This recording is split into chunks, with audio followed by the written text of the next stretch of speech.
નમસ્કાર મિત્રો, જય માતાજી. ખાસ કરીને આજે ઓનલાઈન ટીવી ન્યૂઝના પ્લેટફોર્મ પર એક ન્યૂઝ ચેનલ તરીકે નહીં પરંતુ એક સમાજ તરીકે એક ખાસ વાત કરવી છે. તો ક્ષત્રિય ઠાકોર સમાજ અહીં ખેરાલુ વડનગર વિસ્તારમાં ખૂબ જ મોટું સારું એવું પ્રભુત્વ ધરાવે છે અને ક્ષત્રિય સમાજના અનેક ઉમેદવારોએ ચૂંટણીમાં પણ પોતાની દાવેદારી નોંધાવી હતી.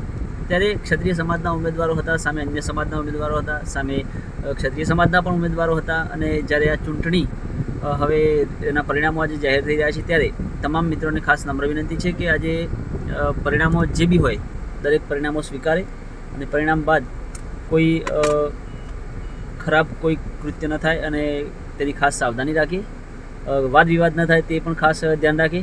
પરંતુ અહીં વડનગર તાલુકાના જે છાબલિયા જિલ્લા પંચાયત સીટ છે તેની ખાસ વાત કરવી છે. વડનગર તાલુકા છાબલિયા જિલ્લા પંચાયત સીટના ઉમેદવાર હતા ભવનજી ઠાકોર અને સાથે આમ આદમીમાંથી અપક્ષમાંથી પણ એક ઉમેદવાર હતા અને ભારતીય જનતા પાર્ટી તરફથી પટેલ સમાજના એક ઉમેદવાર હતા. પરંતુ સમયની વાત છે, જે સમય પ્રચારનો સમય ચાલી રહ્યો હતો એ દરમિયાન એક નિવેદન આવે છે અને એ નિવેદન આખી બાજી પલટી નાખે છે. ખાસ કરીને ઉમેદવાર લોકપ્રિય હોવો જોઈએ, લોકોમાં માનીતો હોવો જોઈએ, લોકો તેનું માનતા હોવા જોઈએ. પરંતુ જ્યારે વાણીવિલાસ થાય છે ત્યારે તે વાણીવિલાસ હંમેશા ઉમેદવારને નુકસાન પહોંચાડે છે. તેમ છાબલિયા જિલ્લા પંચાયત સીટ પર ભવાનજી ઠાકોરનો ભવ્ય વિજય થયો છે અને સામે પટેલ હતા ભાઈ જે ઉમેદવાર, તેમનો હાર થઈ છે. હાર થવાનું કારણ તેઓ પોતે જ છે.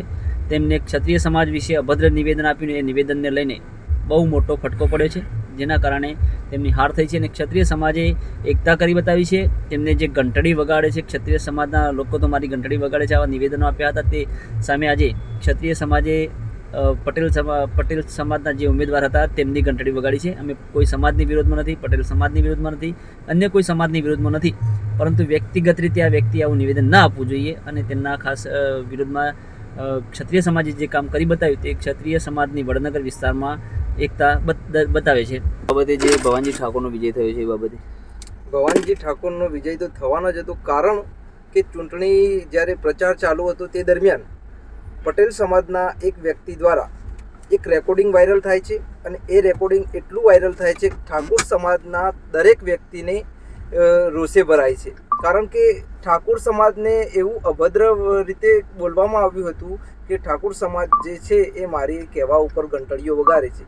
મોટો ગુજરાતનો મોટામાં મોટો ક્ષત્રિય સમાજ જ્યારે પટેલના કહેવા ઉપર ઘંટડીઓ વગાડે, આવું રેકોર્ડિંગ વાયરલ થાય તો ક્ષત્રિય સમાજના દરેક દીકરા અને યુવાનો અને આગેવાનો દરેક રોષે ભરાય છે. અને આજે તે લોકોએ આજ પટેલ સમાજના એક વ્યક્તિને આજ એવો જવાબ આપ્યો છે કે આવનાર જો કોઈ આવી ટિપ્પણી કરશે તો એ 100 વાર વિચારશે. ઠાકોર સમાજ ક્ષત્રિય સમાજ વિશે કંઈ બોલવું છે તો 100 વાર વિચારીને બોલીશું, અને જો જીતવું છે તો ક્ષત્રિય સમાજને આગળ રાખીશું અને તેમના કામ કરીશું તો જીતી શકશું. બાકી ક્ષત્રિય સમાજને જો હરાવવાનું કોઈ વિચારશે તો એ આજીવન આ જ રીતના હારશે.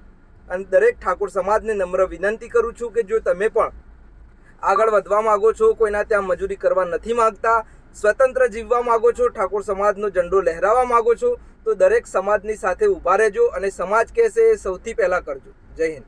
તો મિત્રો, મહેશ પટેલ નામના જે વ્યક્તિ હતા, ઉમેદવાર હતા, તેમની જીત તેમનાથી નજીક જ હતી.